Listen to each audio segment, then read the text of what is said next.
le Suzuki Vitara de 4ème génération. Il commence un petit peu à dater, il est sorti en 2015 ce Vitara, mais la saga du Suzuki Vitara, elle, fête ses 35 ans cette année. À cette occasion, on va pas faire un essai lambda classique comme on a l'habitude de le voir, mais on va se demander, est-ce qu'en 2023, le Vitara vaut encore le coup? Surtout qu'à cette heure, je n'ai pas d'informations sur une prochaine nouvelle génération du Vitara.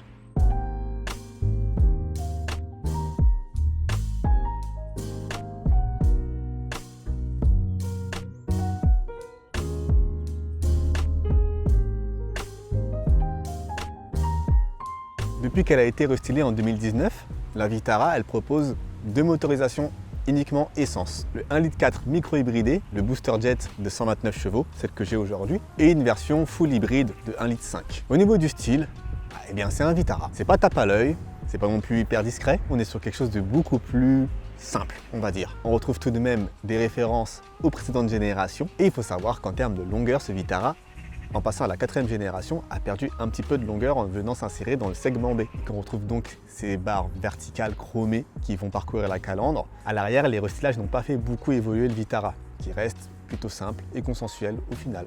À l'intérieur, l'ambiance est assez morne. Si tout est bien assemblé, les finitions feront un tout petit peu mal, et même si la partie haute est en plastique moussé, les plastiques durs qui composent la partie basse feront un assez mauvais effet. Néanmoins, l'ergonomie est plutôt de bonne facture. On n'a aucun mal à naviguer entre les commandes. Celles de ventilation, elles sont physiques, c'est génial. Et les commandes au volant notamment sont aussi très simples à utiliser. Maintenant, je relèverai quand même quelques défauts, notamment l'écran tactile qui est compatible avec Apple CarPlay et Android Auto avec un fil notamment, mais qui n'est pas forcément très rapide et très simple à utiliser. Un autre dernier détail, c'est par rapport à l'ordinateur de bord qui est entre les compteurs analogiques. Et pour naviguer parmi les menus de cet ordinateur de bord, il va falloir appuyer sur la tige qui sort du compteur.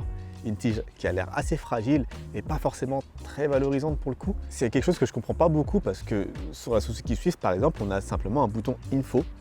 Et sur toutes les voitures, on a un bouton Info qui permet de le faire.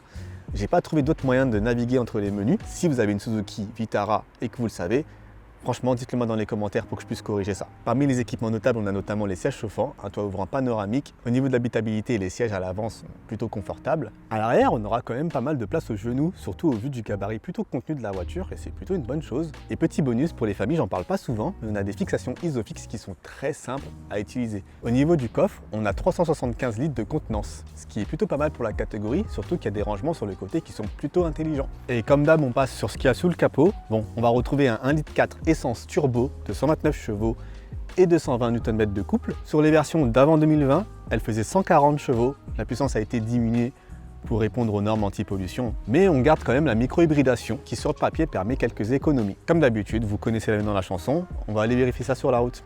Let's go! Et du coup, au volant de cette Suzuki Swift, j'ai fait une petite centaine de kilomètres avec. Ce que je peux vous dire, c'est qu'on a une voiture qui est, malgré sa hauteur, assez bien suspendue, même si je pesterai légèrement sur la direction qui est vraiment beaucoup trop légère. Ça reste une voiture qui est extrêmement agréable à conduire et elle va avoir la plupart des qualités que j'avais déjà remontées sur la Suzuki Swift, que ce soit en termes de freinage qui est régénératif grâce à la micro-hybridation. Elle va être aidée par son petit moteur électrique, notamment sur les accélérations et les relances, ce qui fait qu'on a des performances. Déjà on est sur un 1,4 litre turbo, donc le turbo souffle assez tard, à peu près à 2500 tours, c'est assez perturbant. Du coup je m'attendais à un turbo qui allait s'effectuer beaucoup plus tôt, mais on n'a pas besoin d'aller l'amener dans les tours, ce moteur, pour en tirer la puissance nécessaire pour s'insérer, pour dépasser et pour évoluer dans la circulation.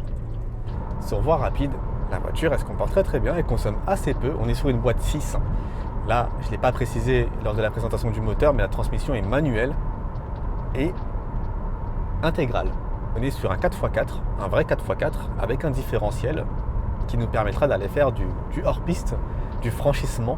Bon, j'ai pas eu l'occasion de le faire. Je vais peut-être voir avec Suzuki s'il est possible de reprendre une version all grip pour aller s'amuser un petit peu sur les chemins de terre avec, peut-être pour plus tard. Suzuki ne renie pas son historique, son héritage de franchisseur avec ce Vitara. Et ça fait du bien. Donc on a un SUV qui est pour le coup réellement un vrai 4x4, un vrai franchisseur, un vrai aventurier. Il me semble que pour faire du franchissement, il faut quand même pas mal de couple. Visiblement, ça suffit. J'aurais bien voulu essayer ça. Bon, ça sera peut-être pour une prochaine fois. Niveau consommation, on est sur une voiture quand même qui sait se montrer assez peu gourmande en carburant. Et je suis resté très longtemps à 6,1 au 100 avant que ça remonte à cause des tournages tout simplement. La masse de la voiture est quand même assez contenue, mais on a un véhicule qui consomme très peu. Au niveau de l'équipement, je l'avais déjà dit, mais on est plutôt pas mal équipé. On a tout ce qu'il faut en termes de sécurité et d'aide à la conduite. Apple CarPlay, les aides au stationnement, la caméra de recul arrière notamment. On a le toit ouvrant en panoramique avec son rideau motorisé et les sièges chauffants. Je le répète, j'ai ce problème moi au niveau de l'écran TFT central dont on ne peut manipuler les informations qu'avec cette tige. Alors en conduisant c'est vraiment pas évident. Et encore une fois, si vous avez un autre moyen de faire défiler les informations de l'écran central entre les compteurs, je suis preneur, dites-moi. Le Suzuki Vitara, un 1,4 litre Booster Jet mild hybrid. En 2023, qu'est-ce qu'on en pense? Elle est plus haute perchée que ses concurrentes et ça se ressent pas mal à la conduite.